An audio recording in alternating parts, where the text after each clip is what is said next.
Assalamualaikum warahmatullahi wabarakatuh. Selamat pagi, salam sejahtera buat kita semua.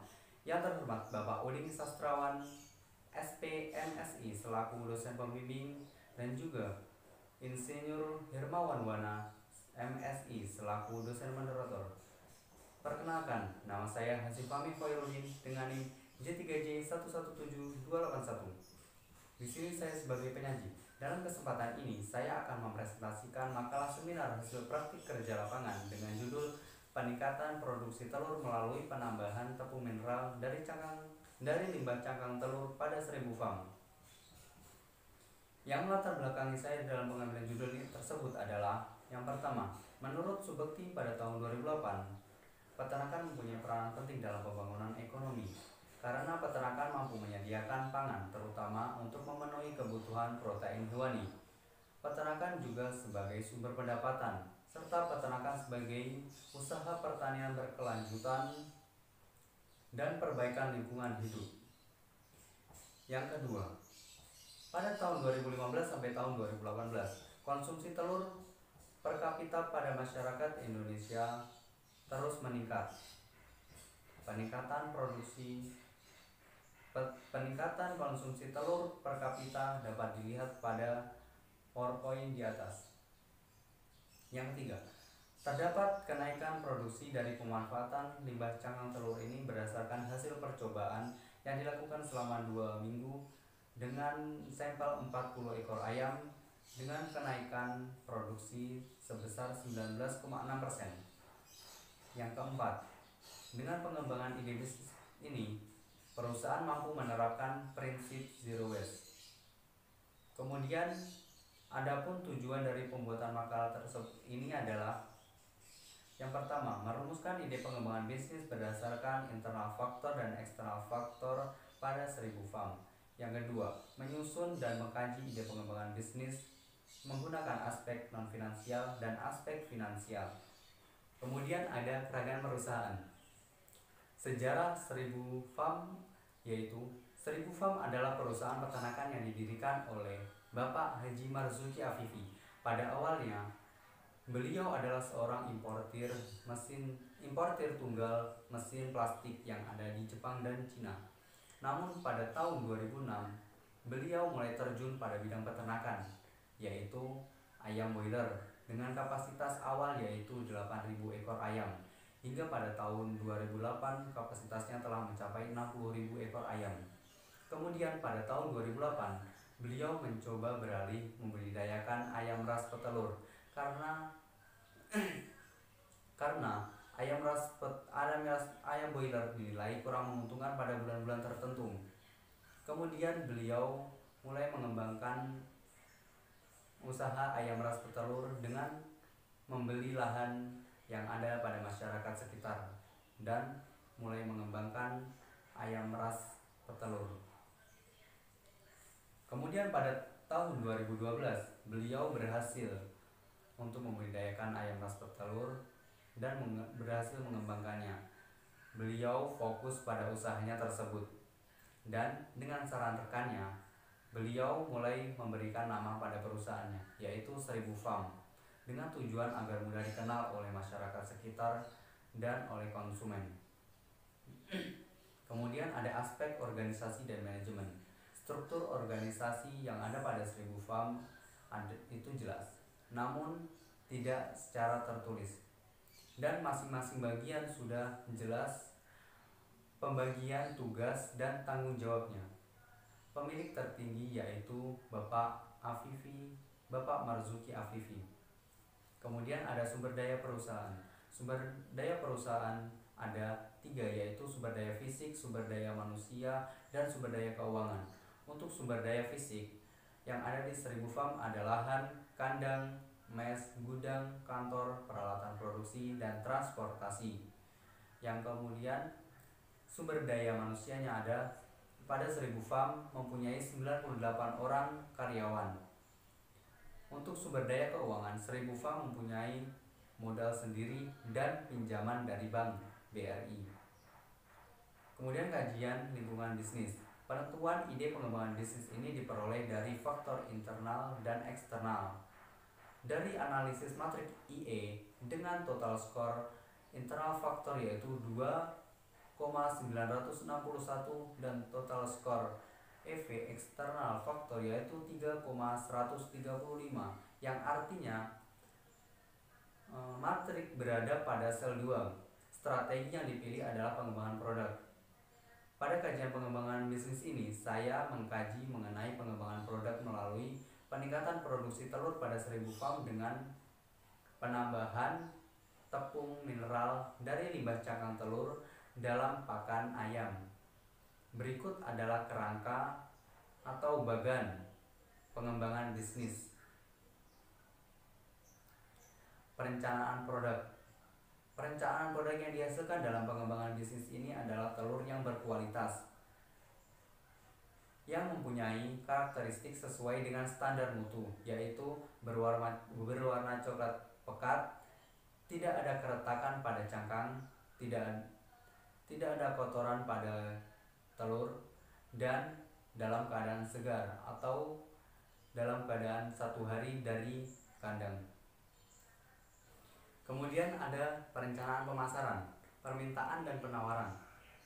Berdasarkan data penjualan 1000 farm tahun 2019, permintaan telur mencapai dari 6 ton dalam sehari. Namun karena jumlah ayam produksi pada 1000 farm berkurang karena di akhir pada pertengahan Januari, 1000 farm kelebihan permintaan.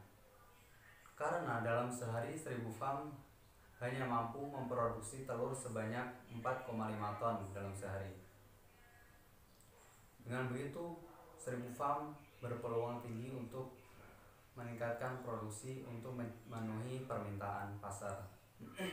Kemudian yang kedua ada strategi pemasaran. Strategi pemasaran ada segmentasi, targeting, dan positioning.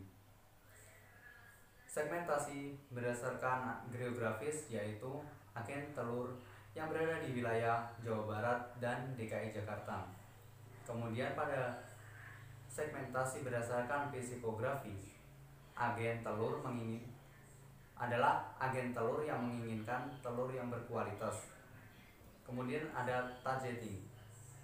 Targetingnya adalah agen yang sudah menjadi pelanggan tetap pada 1000 farm yang berada di lokal maupun luar kota seperti Jakarta dan Jawa Barat lainnya. Kemudian positioning.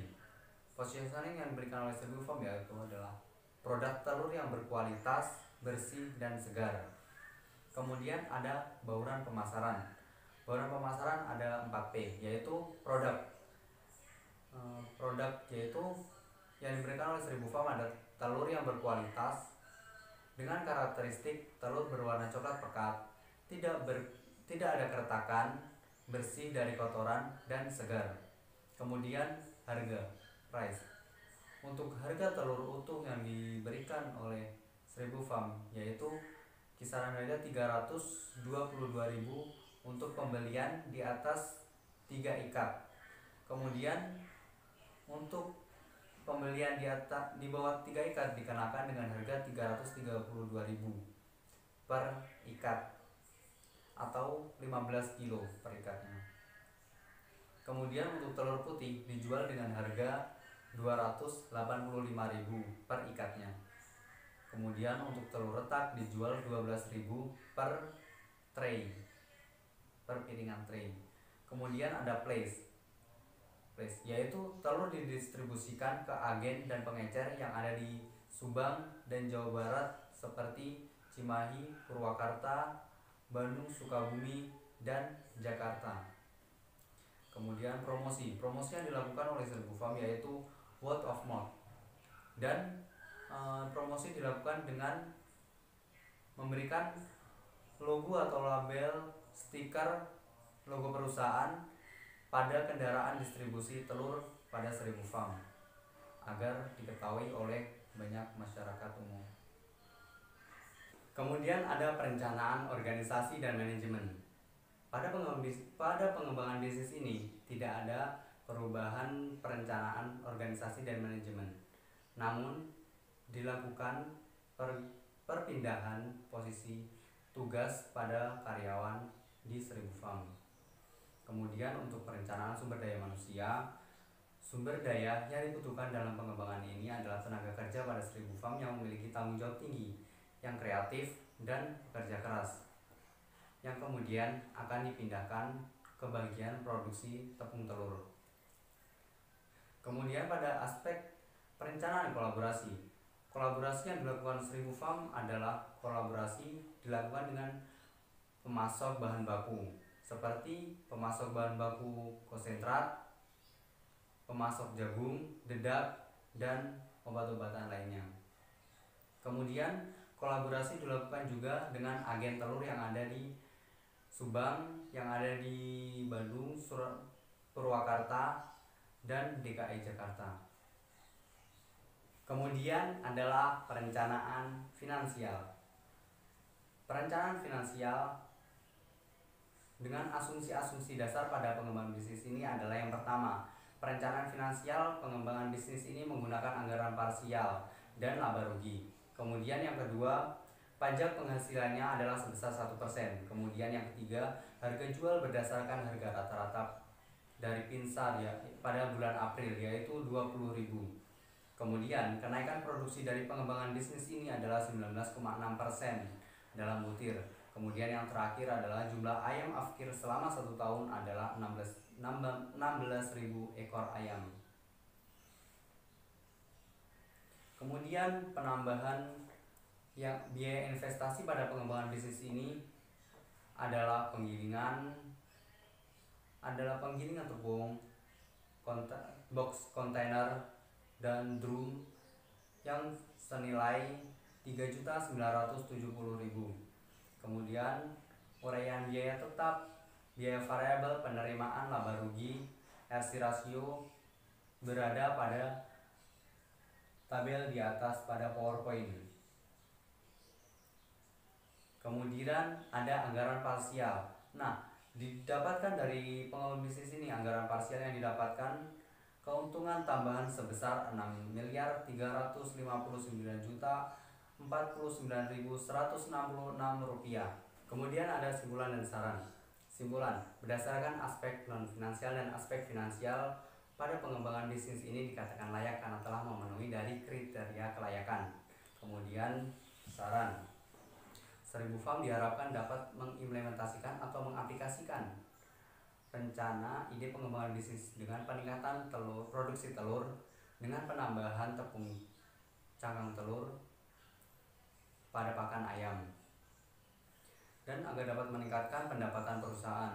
Rencana peningkatan produksi ini juga dapat mengefisiensikan biaya, dan juga dengan rencana ini dapat mengatasi permasalahan limbah cangkang telur yang dapat mencemari lingkungan sekitar 1000 farm. Sekian presentasi dari saya. Assalamualaikum warahmatullahi wabarakatuh.